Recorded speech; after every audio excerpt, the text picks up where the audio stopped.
What up? My name is Ryan Babel, and you're watching JLB Sports TV.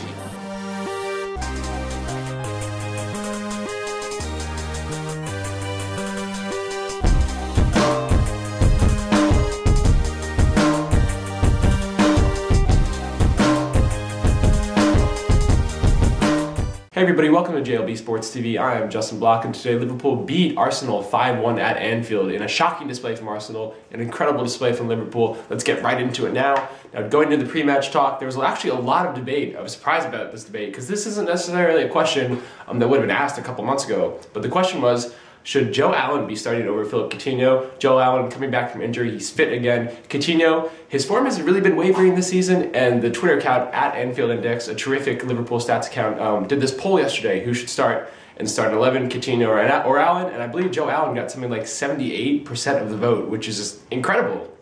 I never thought 78% of Liverpool fans, no matter what faction of the fan base you're from, would ever be voting for Joe Allen to be ahead of Coutinho, our number 10 in the starting lineup. So I guess that really just speaks to how Liverpool, or really how the fans are so concerned about this side. Liverpool going into this game, they really just haven't solved their midfield triangle yet. But the one that came out against Arsenal back in November, I believe that was Henderson, Lucas, and Gerrard, really struggled against Arsenal, I remember distinctly. Arsenal kind of just tore up that midfield because Arsenal's midfield, as we all know, very classy, very possessive, slick passers. They really work well together. But today, they were just nowhere to be seen.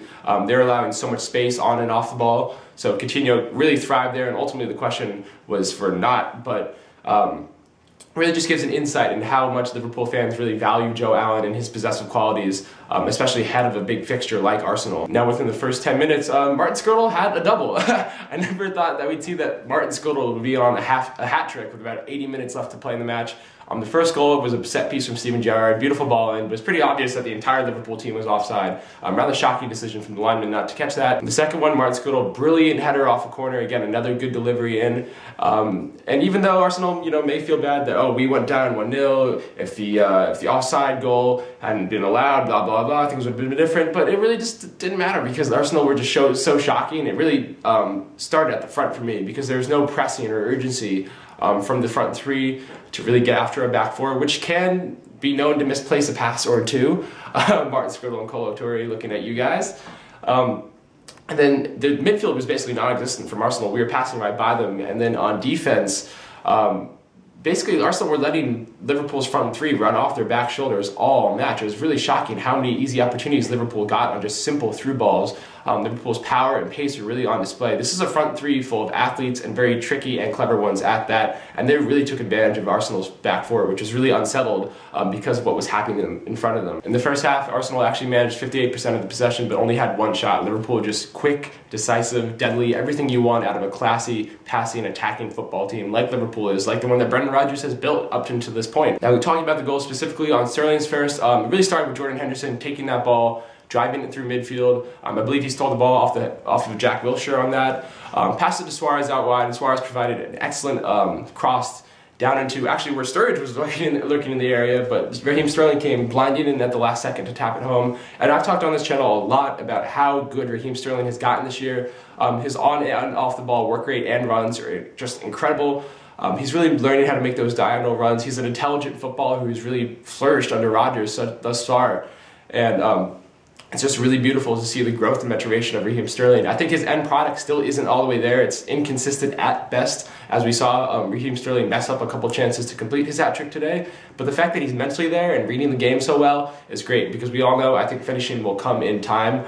But Raheem Sterling has the mental, just the footballing brain of somebody way beyond his years right now. And we should all be very impressed and very thankful that Raheem Sterling's in our side. Now on Sturridge's goal, it really started with a sublime through ball from Philippe Coutinho, and that's really what he offers as your number 10 over what Joe Allen can do. Joe Allen's a great midfielder. I think he's a bit underrated creatively, but nobody in that Liverpool side, maybe outside of Gerrard or Suarez, can play that kind of pass that Coutinho did to Daniel Sturridge on that. And Sturridge, it was just an easy finish, little R1 circle, nice finesse shot. Really good finish from Sturridge. Now I want to talk about Coutinho a little bit more. He did lead the match with 5 chances created, but there was concern, as those 78% of fans expressed on Anfield Index's Twitter account, about Coutinho as a number 10 playing in that midfield role. He's playing as the point man in this 3-man midfield. And there have been concerns in the past whether he has the defensive mettle or the work rate, the ability to really play that number 10 role, because it's not only going forward and playing those passes, but he has a defensive responsibility too to deal with other midfielders. Back when Coutinho was on the left wing, he was only dealing with fullbacks. You know, he could do whatever he wanted with them. But as a midfielder, as a number 10, he has to deal with other more physical midfielders. He has to deal with the Yaya Toures, Mikel Artetas of the world, those big physical guys, those guys who are smart and know how to make the tackles.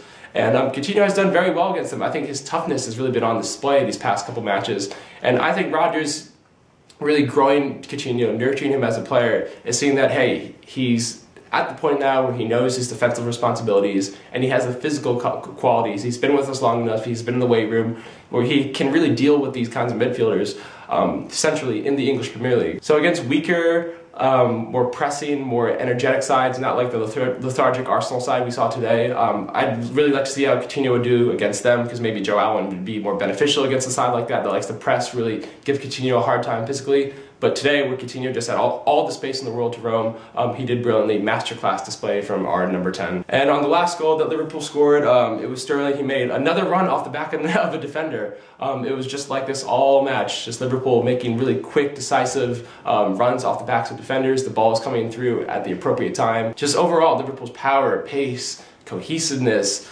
sharpness, their cunning, their cleverness, all on display today. And it was a brilliant result. Now, I have a question for you guys. If Liverpool, and there's some talk earlier in the week about, after coming off the draw from West Brom, that, you know, Champions League sides or title-worthy sides find a way to win that game against West Brom, where they were initially up, they conceded a goal, but I think with about 20 minutes still left on the clock, Liverpool had ample time to go find a winner. And that's something that Liverpool really haven't done this season at all, is finding that winner in the last couple minutes when they're pressing and they have a chance to, and they just haven't been able to find that winner.